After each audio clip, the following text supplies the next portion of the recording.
ओम श्री सद्गुरुदेव भगवान की जय। गुरुर्ब्रह्मा गुरुर्विष्णु गुरुर्देवो महेश्वर गुरुर्साक्षात् परम ब्रह्म तस्मै श्री गुरुवे नमः। ओम श्री सद्गुरुदेव भगवान की जय। आज गोवर्धन पूजा है। गुजरात में नहीं मनाते और शायद महाराष्ट्र में भी कहीं कहीं, बाकी उत्तर प्रदेश, मध्य प्रदेश, राजस्थान, हरियाणा, बिहार, आसाम, बंगाल, बहुत लंबी, नेपाल की तराई, नेपाल सब जगह मनाते हैं। यूपी में भी, पूर्वांचल में शायद कम मनाते हैं, पश्चिमी उत्तर प्रदेश में मनाते हैं। जो मथुरा से नज़दीक क्षेत्र हैं वहाँ बहुत तेज़ी से मनाते हैं। तो ये जो कहानी है, गोवर्धन पूजा कब से शुरू हुई? भगवान कृष्ण के समय से। पहले शायद नहीं होती थी। उस समय जो बड़ा धन था सबसे, वो गोधन ही था, तो इसको गोधन पूजा भी कहते हैं। गोधन पूजा, कहीं कहीं सिर्फ गोधन बोलते हैं। आज क्या है? आज गोधन है। गोवर्धन भी पूरा नहीं बोलते, गोधन, और उसी को गोवर्धन पूजा कहते हैं। पहले ये जो है गायों की पूजा ये होती थी। आज के दिन गाय की, बैल की और जो पशु सबकी पूजा ये परंपरा में है। गोबर का ये बनाते हैं पहाड़ जैसा, आदमी जैसा बनाएंगे और उसके ऊपर अपना कुछ रख के फिर उसकी 7 परिक्रमा करेंगे। शाम को कहीं दोपहर में ऐसे होता है। 7 परिक्रमा करने के बाद फिर हो गई गोवर्धन पूजा। ऐसे गांव में प्रचलित है। और भगवान कृष्ण जिस समय थे उस समय की कहानी है ये। क्या हुआ था कि यशोदा मैया और सभी जो ग्वालों की औरतें थीं वो सब बढ़िया बढ़िया खाना पीना बना रही थीं, 56 प्रकार का व्यंजन, और उसके बाद तैयारी कर रही थी पूजा की। तो भगवान कृष्ण छोटे थे, उन्होंने पूछा कि किसकी पूजा, ये किसके लिए इतना व्यंजन बन रहा है, भोजन इतना अच्छा अच्छा। तो कहा कि आज इंद्र की पूजा है और उसकी पूजा हम लोग करते हैं हर साल। तो फिर भगवान पूछे कि इंद्र क्या देता है? तो बोले इंद्र वर्षा करता है, अन्न होता है, घास होता है, गायें चरती हैं। तो बोले गाय तो हमारे गोवर्धन पर्वत पे चरती हैं, उसकी पूजा होनी चाहिए, और ये इंद्र की पूजा क्यों? तो बोले इंद्र की पूजा नहीं करेंगे नाराज हो जाएगा, तो या तो बरसात नहीं करेगा या वर्षा ज़्यादा कर देगा, इसलिए डर के मारे करनी पड़ती है। तो भगवान कृष्ण ने वो पूजा पाठ बंद करा दिया, फिर वहाँ पे गोवर्धन की पूजा कराए। इसके बाद इंद्र हो गए नाराज। अब नाराज होकर के उन्होंने वर्षा शुरू की। वर्षा इतनी मूसलाधार कि ब्रजवासी, उनके घर सब डूबने लगे पानी में, गायें बहने लगी। तो भगवान कृष्ण ने जिस गोवर्धन पहाड़ पे गायें चरती थी उसको ये उंगली पे उठाया, सभी ग्वाल वालों को उसके नीचे, सभी गायों को उसके नीचे, और शेषनाग को कहा कि चारों तरफ ऐसा बना लो गोल घेरा कि पानी बाहर का अंदर ना आने पाए। ऐसे 7 दिन तक इंद्र जल बरसाता रहा, पर उसके नीचे सब लोग सुरक्षित रहे। 7 दिन बाद भगवान वर्षा बंद हुई, इंद्र ने क्षमा मांगा, भगवान ने वो पर्वत नीचे रखा। तब से उस गोवर्धन पर्वत की पूजा होती है। ये कहानी है इसकी, आज के गोवर्धन पूजा की। तो भगवान कृष्ण के समय से ये शुरू हुई है। हमारे जितने भी त्यौहार हैं सब साधना से जुड़े हुए हैं, भगवान से जुड़े हुए हैं। इसमें जैसे भगवान कृष्ण की कहानी है, तो ये सभी त्यौहार मनुष्य को साधना से, परमात्मा से जोड़ने के लिए ये सब मनाए जाते हैं। अन्य जगह त्यौहार ऐसे नहीं हैं जिनमें परमात्मा की पाने की कोई विधि छुपी हो, लेकिन भारत के जितने त्यौहार हैं सब में विधि छुपी रहती है कि कैसे व्यक्ति बाहर की पूजा पाठ करे, प्रतीकों को पूजे थोड़ा बहुत, फिर कभी न कभी समझ में आ जाएगा तो भगवान से जुड़ जाएगा। तो इसी तरह से दीपावली का ये पहला धनतेरस, दूसरा चतुर्दशी, नरक चतुर्दशी, फिर लक्ष्मी पूजन, आज चौथा दिन, इसको कहते हैं गोवर्धन पूजा, कहीं कहीं गोधन पूजा भी कहते हैं। तो पहले ये भी एक कारण है कि गाय का बहुत बड़ा महत्व था, वही सबसे बड़ा धन था, तो गोधन उसको कहा गया। और उसी के दूध का सब काम में आता था, पीने खाने के व्यापार होता था, मक्खन का, मक्खन ही टैक्स के रूप में जाता था। तो बहुत बड़ा धन संपत्ति गाय ही थी उस समय। तो इसलिए पहले से गायों की पूजा भी मुझे लगता है होती रही होगी, लेकिन गोवर्धन पूजा में यही दो चीज़ का महत्व रहता है। एक तो गोवर्धन पहाड़ को बनाते हैं गोबर का इकट्ठा करके, जैसे जो कुटुंब के लोग हैं 10-20 लोग हैं वृंदावन के आसपास, अपने अपने घर से औरतें गोबर ले जाके एक जगह डाल देंगी, फिर उसका बढ़िया आदमी बना देंगे, आदमी के जैसा पहाड़, शक्ल सूरत आदमी की हो, और उसमें जो मथने वाली रहती है ना मक्खन, उसी को उल्टा लगा करके फिर उसकी एक पंडित आएगा, 7 परिक्रमा करा के चला जाएगा, हो गई पूजा शाम को 7 बजे। तो ये प्रथा वहाँ पे प्रचलित है मथुरा वृंदावन में, इसी को गोवर्धन पूजा कहते हैं। और कहानी भगवान कृष्ण की जुड़ी है, गोवर्धन पहाड़ को उठाया, ये सबसे मुख्य है, और इसलिए गोवर्धन पर्वत की पूजा होती है तब से। श्रद्धालु जाते भी हैं, 84 कोस की परिक्रमा है, पूरा मथुरा वृंदावन सब चक्कर मारो ना, 84 कोस मतलब कि कितना किलोमीटर हो गया, 3 गुना कर दो इसका, इतना वो परिक्रमा करनी पड़ती है। तो यहाँ वहाँ परिक्रमा करने के लिए जाते हैं, गोवर्धन परिक्रमा बोलते हैं, उसी को गिरिराज परिक्रमा बोलते हैं, कई नाम है। पर ये सब पूर्वांचल में प्रचलित नहीं है, वहाँ के लोग गुजरात में भी नहीं है, महाराष्ट्र में, तो वो इतना नहीं जानते हैं। तो ये प्रथा है, लेकिन अब भगवान का नाम जुड़ा है, भगवान ने गोवर्धन पहाड़ उठाया, तो ये कहानी थोड़ा कहानी तो है, लेकिन उंगली पे पहाड़ उठा लेना थोड़ा आश्चर्य होता है। तो इस कहानी के माध्यम से साधना की विधि, एक स्थित प्रज्ञ महापुरुष की स्थिति बताई गई। भगवान कृष्ण से अर्जुन ने पूछा अध्याय 2 में कि स्थित प्रज्ञस्य का भाषा समाधिस्तस्य केशव स्थित धिम किम प्रवासेत किम आसित ब्रजेत किम। स्थित प्रज्ञ पुरुष के क्या लक्षण है, वह कैसे चलता है, कैसे बैठता है, कैसे बोलता है, और किस तरह से स्थित प्रज्ञ होता है। तो भगवान कृष्ण ने एक ही श्लोक में बताया कि वे समुद्रवत होते हैं, अपूर्यमाणम अचल प्रतिष्ठा समुद्र माप प्रवसंति यद्वत् तद्वत् कामायम प्रवसंति सर्वे स शांति मापनोति न कामी कामी। वो कामनाओं का त्याग करके परम शांति को उपलब्ध हो गए होते हैं। और जैसे समुद्र होता है अचल प्रतिष्ठा का, समुद्र में हिलन चलन तो रहती है तरंगों की, लेकिन गहराई में शांति रहती है, नीचे का जल जो है एकदम शांत, ऊपर जो है तरंग रहती है। और बरसात में देखो बाढ़ आती है नदियों में, बड़ी बड़ी नदियाँ गांव के किनारों को, गांव को डुबाती हुई समुद्र में प्रवेश कर जाती हैं, वहाँ जाके समा जाती हैं, पता ही नहीं चलता कि नदियाँ भी थी, कोई फर्क नहीं। ऐसे ही स्थित प्रज्ञ पुरुष की ये तुलना समुद्र से की गई, कैसे उठता है, कैसे बोलता है, क्या करता है, अर्जुन ने यही पूछा था। भगवान ने एक ही श्लोक में कहा कि वो समुद्र की तरह होते हैं, जैसे समुद्र के अंदर कोई हलन चलन नहीं, शांत, कितना भी नदियों का पानी आए। यही बात रामायण में भी कही गई, जिम सरता जल निधि में जाई जद्यप ताय कामना नहीं।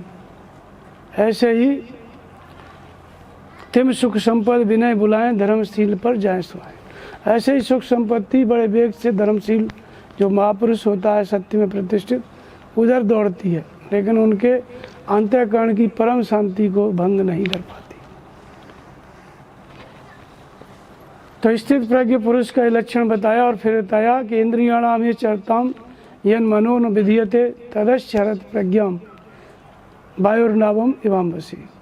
जैसे किसी एक इंद्रिय, जैसे हवा चलती है तो हवा से जो नाव चलती है नदी में ना, वहाँ लगनी है तो लग जाती है 1 किलोमीटर दूर, वायु हरण करके आगे ले जाती है हवा। ऐसे ही जिस इंद्रिय के द्वारा विषयों की, जो इंद्रियां विषयों में विचरण करती है, वो जो पुरुष है उसकी बुद्धि को हरण कर लेती है। इसलिए तान सर्वाणि संयम्य युक्त आसीत मत्पर वशे यश इंद्रियाणि तस्य प्रज्ञा प्रतिष्ठिता। इसलिए तू सब ओर से मन से इंद्रियों को संयमित कर, क्योंकि जिसकी इंद्रियां संयमित होती हैं उसी की बुद्धि स्थिर होती है। तो मन से इंद्रिय और बुद्धि का स्थिर होना ये क्या है? ये दृढ़ता का एक पर्वत की तरह अचल होता है। और यहाँ क्या है? गोवर्धन पूजा। गोधन कहो, गोवर्धन कहो, तो गो किसको कहा गया है? एक तो बाहर गाय होती है, तो गाय का मतलब शास्त्रों में गाय पशु नहीं है। गो गोचर जहाँ लग मन जाई और सो सब माया जाने भाई। पहले जो महात्मा लोग थे वो गौ कहते थे तो समझ जाते थे। गौ माने हमारा जो 10 इंद्रियां हैं, मन है, इसकी तरफ इशारा। 2 आँख हैं, 2 कान है, नाक है, जीभ है, हाथ है, पैर है और मन है। ये जो मन से इंद्रियां, इसको गौ कहा गया। और जैसे बाहर गाय चरती है, घास खाती है, फिर दूध देती है, गोबर करती है, ऐसे ही इंद्रियां भी बाहर से चरती हैं कुछ न कुछ, यही इनका चारा है। और फिर ये कुछ न कुछ अच्छा बुरा परिणाम देती हैं, वही दूध और गोबर है उनका। तो इसी तरह से जो मन से इंद्रियां हैं ये गाय हैं। और गोवर्धन, बर माने क्या होता है? बर माने सर्वश्रेष्ठ। गो माने मन से इंद्रियां, और सर्वश्रेष्ठ कौन है? परमात्मा। वह धन जो सर्वश्रेष्ठ है, गोबर धन, वह धन जो सर्वश्रेष्ठ है। तो वो आत्मिक संपत्ति है, परम तत्व परमात्मा है, उससे श्रेष्ठ कौन सा धन है? लेकिन पूजा का मतलब क्या है? भगवान कृष्ण ने इसको उंगली पे उठाया, इसके बाद फिर पूजा हुई। तो भगवान कृष्ण का मतलब क्या है? एक तो भगवान कृष्ण 5000 वर्ष पहले महापुरुष हुए, तत्वदर्शी अवतार हुए। और दूसरा जो वर्तमान में महापुरुष हैं वो भी कृष्ण के स्वरूप हैं। लेकिन हमारे आपके अंदर कृष्ण क्या है? तो जब किसी महापुरुष के प्रति हम समर्पित होते हैं जो तत्वदर्शी हैं भगवान कृष्ण के जैसे, वे विधि बताते हैं संयम की, मन से इंद्रियों को संयमित करने की, उन्हीं का नाम गौ है। तो जब विधि बता दिए, विधि क्या है? तो एक ईश्वर में, हृदय स्थित ईश्वर में श्रद्धा स्थिर करना और उसके लिए नाम का जप करना। बेकरी मध्यमा पश्चिंती परा, 4 प्रकार से नाम का जप होता है। तो जैसे जैसे हम नाम का जप करते जाते हैं वैसे वैसे हमारी श्रद्धा स्थिर होती जाती है। और जब श्रद्धा स्थिर होती है तब भगवान जागृत होते हैं। तो जाने बिनु न होय प्रतीति, बिन प्रतीत होय नहीं प्रीति, अप्रीत बिना नहीं भक्ति दृढ़ाई, जिम खगपद जल के चिकनाई। जब कुछ जानने में आता है, दिखाई पड़ता है, तब प्रेम होता है भगवान के प्रति, भजन के प्रति। जब प्रेम होता है तो विश्वास होता है। तो मन से इंद्रियां जहाँ संयमित हुई नाम जपते जपते, तो भीतर से जो परमात्मा इस काया से संचालित हो जाता है, इस काया को धारण करके चलाने लगता है। सही क्या है, गलत क्या है, भगवान बताने लगते हैं। तो काया से संचालित होना ही कृष्ण है। हमारे अंदर कृष्ण क्या है? हमारी काया से, हमारे शरीर से भगवान मार्गदर्शन करने लगे, हमारे मन में बोलने लगे अंतःकरण से। तो ये जो संचालित हो जाता है काया से, ये हमारे अंदर के कृष्ण है। क्योंकि भगवान कृष्ण कहते हैं जब थे तब क्या बोला उन्होंने? सर्वस्य चाहम हृदय सन्निविष्ट हो। मैं अब हूँ तुम्हारे सामने, ऐसी बात नहीं है। सबकी, सभी प्राणियों के हृदय में समाविष्ट होकर मैं रहता हूँ। और मैं क्या क्या हूँ? अहम आत्मा गुडाकेश है, संपूर्ण प्राणियों का अंतर्यामी आत्मा भी मैं ही हूँ। और बताए कि अक्षराणाम अकारोस्मि, संपूर्ण प्रकार के जो शब्द हैं, अक्षर हैं, उनमें ओंकार में मैं हूँ। यदि आप ओम का जप कर रहे हैं तो आपके भीतर कृष्ण हैं। तो ओम का जप हम करने लगते हैं श्रद्धा स्थिर करके, तो भीतर से भगवान जो मार्गदर्शन देना शुरू कर दिए, रथी हो गए, संचालन करने लगे शरीर का, इस काया का, तब वो कृष्ण हमारे अंदर आ गए। अब 7 दिन तक लगातार वर्षा होती रही। भगवान अपनी उंगली पे इस गोवर्धन पर्वत को उठाए रहे। भगवान जागृत हो गए। तो ये पर्वत क्या है? मन सहित इंद्रियों का संयम, जितेंद्रियता, दृढ़ता, ये क्या है? ये पर्वत है। इसलिए गोवर्धन पर्वत, पर्वत का मतलब अचल स्थिर, एक जगह पे हिलाया चलाया न जा सके। तो जैसे ही मन से इंद्रियां संयमित हो जाएंगी, अभी क्या है? चंचल हैं, आँख अपनी तरफ जा रही है, कान अपनी तरफ जा रहे हैं, तो ये चलायमान है। ये स्थिर हो जाएं, संयमित हो जाएं, चंचलता समाप्त हो जाए तब ये पर्वत हो जाती हैं, दृढ़ हो जाती हैं। तो ये कैसे होंगी, ये बहुत बड़ी उपलब्धि है। तो भगवान के इशारे पे चलना, भगवान की उंगली मतलब भगवान के इशारे पे उंगली से बताया जाता है ये काम करो, ये काम मत करो। तो भगवान बताते जाएं और साधक भक्त अपनी मन से इंद्रियों को संयमित करता जाए। जैसे जैसे बताते जाएंगे वैसे वैसे भगवान वो संयमित करता जाएगा। तो संयम किसके लिए किया जा रहा है, वो है क्या, जिसके लिए ये रक्षा की जा रही है, किससे, वो इंद्र की बरसात से। इंद्र ने मूसलाधार वर्षा की, उससे रक्षा कर रहे हैं भगवान। तो ये वर्षा है। एक तो बाहर आप वर्षा देखते हैं, बरसात में गाय भींग जाए कोई हर्जा नहीं, आदमी भींग जाए कोई हर्जा नहीं, कुछ नहीं होने वाला। पर्वत उठाने की जरूरत ही नहीं थी, इधर बाढ़ आ रही है भाग जाओ दूसरे गाँव में, कोई ज़रूरत नहीं थी। पता चला ये सब प्रतीकात्मक चीज़ें हैं, और वो भी उंगली पे पर्वत, वो तो भगवान थे। ये सब आध्यात्मिक कथा है। हमारी आत्मा की उपलब्धि, हमारे अंदर ये गुण कैसे आए, जितेंद्रियता, पर्वत की तरह अचल स्थिर संयम में हम कैसे हो जाएं, वहाँ तक की दूरी तय करने की विधि है साधना की। तो भगवान संचालित होकर बोलने लगे, बताने लगे, यही उनकी उंगली पे मन से इंद्रियों को हम चलाने लगे, संयमित करने लगे। तो हमारा मन से इंद्रियाँ, ये शरीर उनकी उंगली पे टिक गया। अब कितने दिन तक, 7 दिन तक। 7 दिन क्या है, शुभ इच्छा, शुभिचारणा, तन्मानसा, सत्वापच, असंग शक्ति, पदार्थ भावना और तुर्यका, ये 7 भूमिकाएं हैं। जब तक ये 7 भूमिकाओं को पार नहीं कर जाता तब तक इंद्रियों के विचलित होने का डर है। किसमें, वो इंद्र जो वर्षा कर रहा है। तो इंद्र क्या है, इंद्रिय सुरनन ज्ञान सुहाई और विषय भोग पर प्रीत सदाई। थोड़ा भजन किया, मन लगा, तो विषयों में जाने लगती हैं इंद्रियाँ। तो विषय और भोग, इसका जो चिंतन मन में चलता है, प्लस बाहर से जो विषय भोग आते हैं, उनसे रक्षा कौन करता है, हमारी इंद्रियां। जब मन से इंद्रियों को हम संयमित करते हैं भगवान के इशारे पर, तब ये मन से इंद्रियां संयमित रहती हैं, तो भोगों से इनकी रक्षा होती है। क्योंकि संयम का मतलब है भोगों से दूर रहना, विषयों के चिंतन से दूर रहना। उससे कौन बचाता है, भगवान के इशारे पर चलना। चलता कौन है, मन से इंद्रियों को संयमित करके साधक भक्त। तो वो जो साधक चल रहा है भक्त, वही गोवर्धन पर्वत है। उसी के अंदर कृष्ण है, बाहर नहीं है। और उसी के अंदर भोगों के चिंतन भी है। वो बरसात भी अंदर ही हो रही है, बाहर नहीं है। वो इंद्र भी अंदर ही है। इंद्र क्या है, थोड़ा मन से इंद्रियों में विजेता अवस्था आई, थोड़ा संयम सदा, तो भोगों की तरफ मन जाने लगता है। तो भगवान के इशारे पे चल रहा है तो मन को हटा लेगा। तो इसी बात को रामचरितमानस में, जैसे भगवान राम को राजा दशरथ बनाना चाहते थे, बहुत खुश हो गए, मानो ब्रह्मानंद समाना। तो कैकेयी को पता चला, मंथरा को पता चला, तो उसने जो है वनवास दिलवा दिया। क्योंकि उनका उद्देश्य क्या था, असुरों को मारना। और यहीं राजा हो जाते तो रावण मरता कभी। तो यही चीज़ यहाँ पे बताई गई है, मन से इंद्रियाँ भोगों की तरफ नहीं जाएं। कब तक, जब तक जितेंद्रिय नहीं हो जाए तब तक भोग, विषय भोग से रक्षा करना, ये किसका काम है, ये भगवान का। और भगवान किस माध्यम से, अपनी उंगली पर उठा लेते हैं। मतलब जैसे मार्गदर्शन करें वैसे ही शरीर को चलाओ, मन से इंद्रियों को चलाओ संयमित रख के। तो ये जो भक्त है, साधक है, मन से इंद्रियां दृढ़ हो गई तो ये पर्वताकार हो जाती है। यही गोवर्धन पर्वत है। और धन क्या है इसमें, जैसे इशारे पे चलता जाएगा साधक, आत्मिक धन, देवी संपत्ति ये आती जाएगी। और देवी संपत्ति किसको देती है, भगवान की प्राप्ति। और धीरे धीरे इशारे पे चलते चलते पहली भूमिका पार किया, शुभ इच्छा, दूसरी भूमिका पार किया, शुभ विचारणा, फिर तन्मानसा, सत्य के पक्ष में हो गया, चौथी भूमिका, पदार्थ का अभाव हो गया, छठवीं भूमिका पार कर गया, फिर समाधिस्थ हो गया, तुर्य का, मन को बस में कर लिया। जहाँ समाधिस्थ हुआ तहाँ प्रभाव समाप्त, इंद्रियाँ जीत ली गई, इंद्र का भी प्रभाव समाप्त, वो भी सरेंडर हो गया।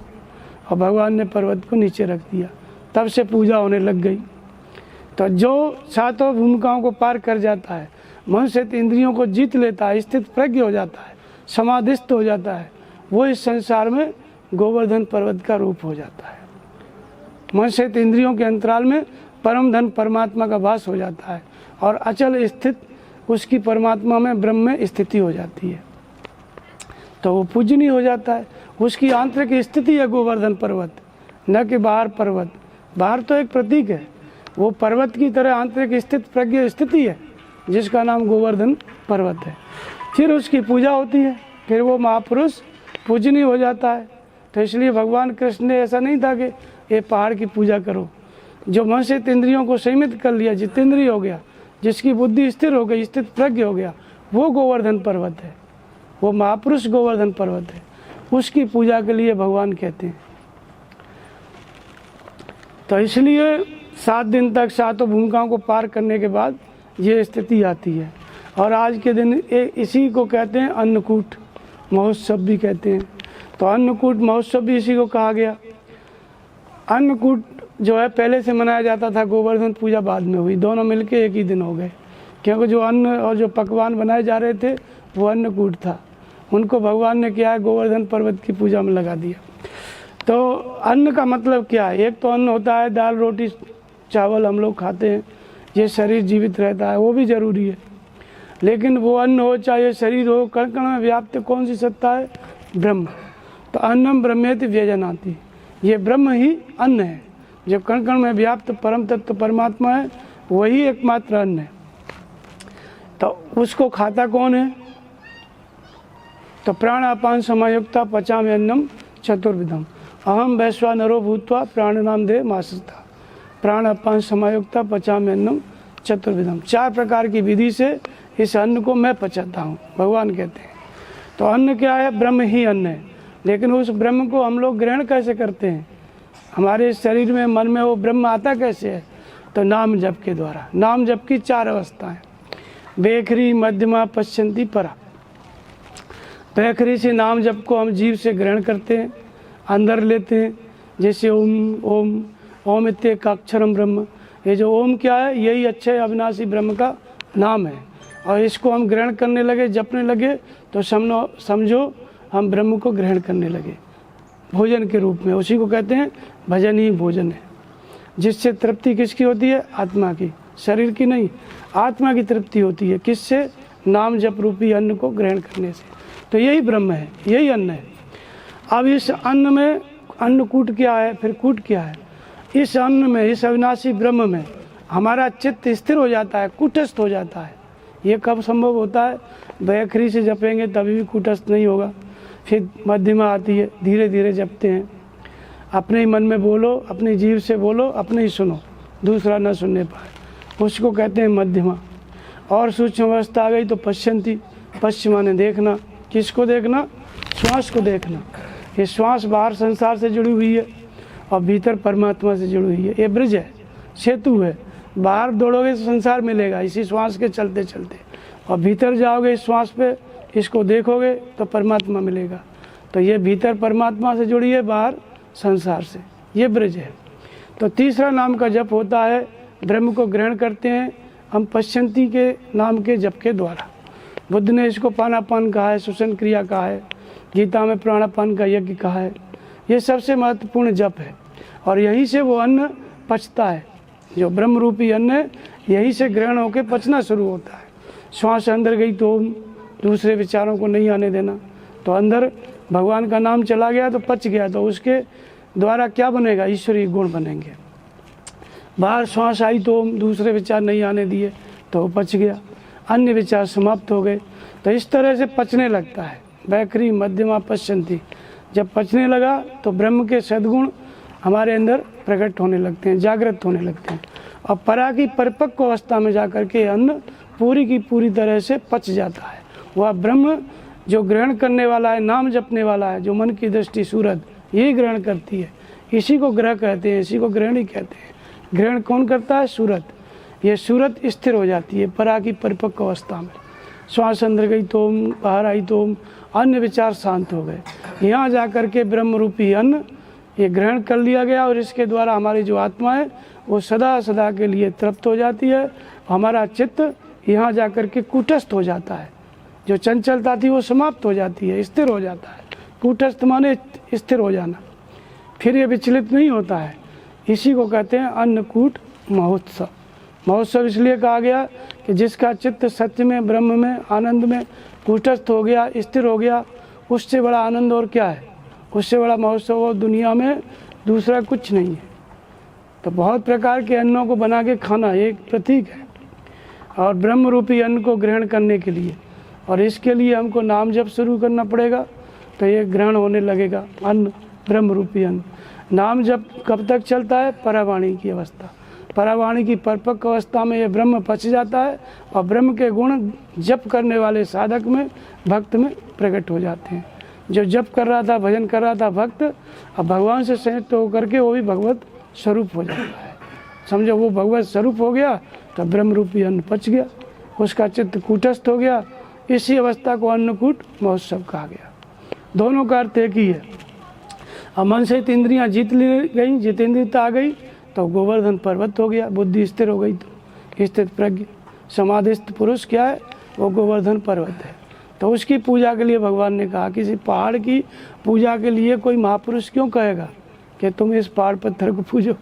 वो एक प्रतीक है। पर्वत की तरह मन से इंद्रियां कूटस्थ अचल स्थिर हो गई, जीत ली गई, तो वो भक्त, वो महात्मा पर्वत की तरह दृढ़ हो जाता है, तो गोवर्धन पर्वत का स्वरूप हो जाता है। इस तरह से ये गोवर्धन पूजा है जो आज के दिन की जाती है। बोलिए श्री गुरुदेव भगवान की जय।